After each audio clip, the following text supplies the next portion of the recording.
Hey everyone, how's it going? I hope everyone's having a really good day and enjoying their weekend. I basically wanted to create this video to talk about the whole Occupy movement that's been going on in the States and is frankly growing worldwide. So lately what I've been seeing over the internet when I search in Occupy Toronto, basically what comes up is different newscast stations will have articles about the whole movement and what's about to unfold. And they haven't been saying too much. All that's been being said is that there's no leader, there's no direction, and when it really boils down to the whole cause of this protest, nobody really knows what they want. And I think that's very inaccurate. I mean, for one thing, we do know what we want. Maybe it's not in the same respects to what the Americans are wanting to do, but we still have a direction, we still have a plan. I understand to some degree why the news would assume that we don't really have a direct path of where we want this movement to go, because it is a little bit different from what the Americans are doing.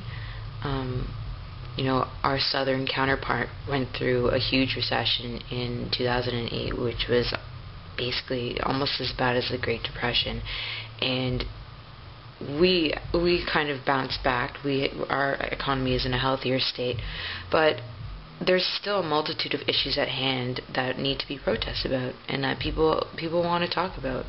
And just because it doesn't really, people don't understand it, doesn't mean that it doesn't have a purpose. I'm basically making this video to post it on my Facebook, and I'm seeing a lot of people posting on Facebook and saying basically a lot of the same things that the news are saying, like, why would you do this on a Saturday? This is a pointless movement. There's no motive behind it. People don't have a correct mode of action. But I just want to say that this has direction. I mean, if you don't see that, then you got to look a little bit closer. If you're watching this, you're on the internet, right? You pay for the internet. Maybe you might not pay directly for it if you're a student living with your parents, but you will eventually come across the point where you have to pay for it. And you're constantly going to be paying for things in life, whether it be gas, a house, a mortgage, transportation, bus fare, clothing, tuition, cable. You get it. So it's something we got to be concerned about. Maybe you might not be suffering right now, but it's still very, very possible. And the whole monetary system, the whole banking system, is a greedy, corrupt system.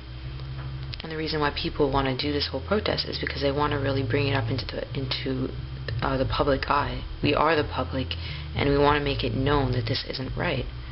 And I think that that to say that we don't really have many issues to discuss is bullshit. Okay, so problem number 2 is that there's no leader in our movement, and therefore there is no direction. But that's bull as well, because we are all leaders in our own right.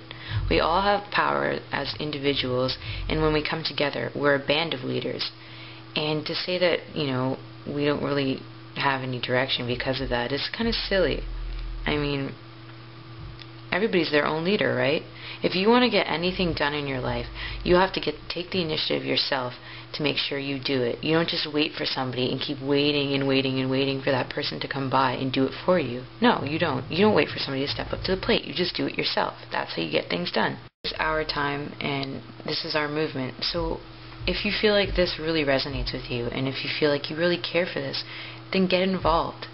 Try to spread as much information as you can. Try to educate yourself.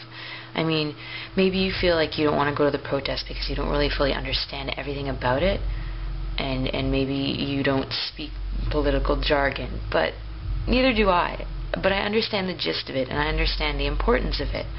And you're capable of getting involved. I mean, and you could even simply just, talk to somebody about it through Facebook, through conversation in person. I don't know, making videos like I am myself, through music, poetry, painting, art, whatever.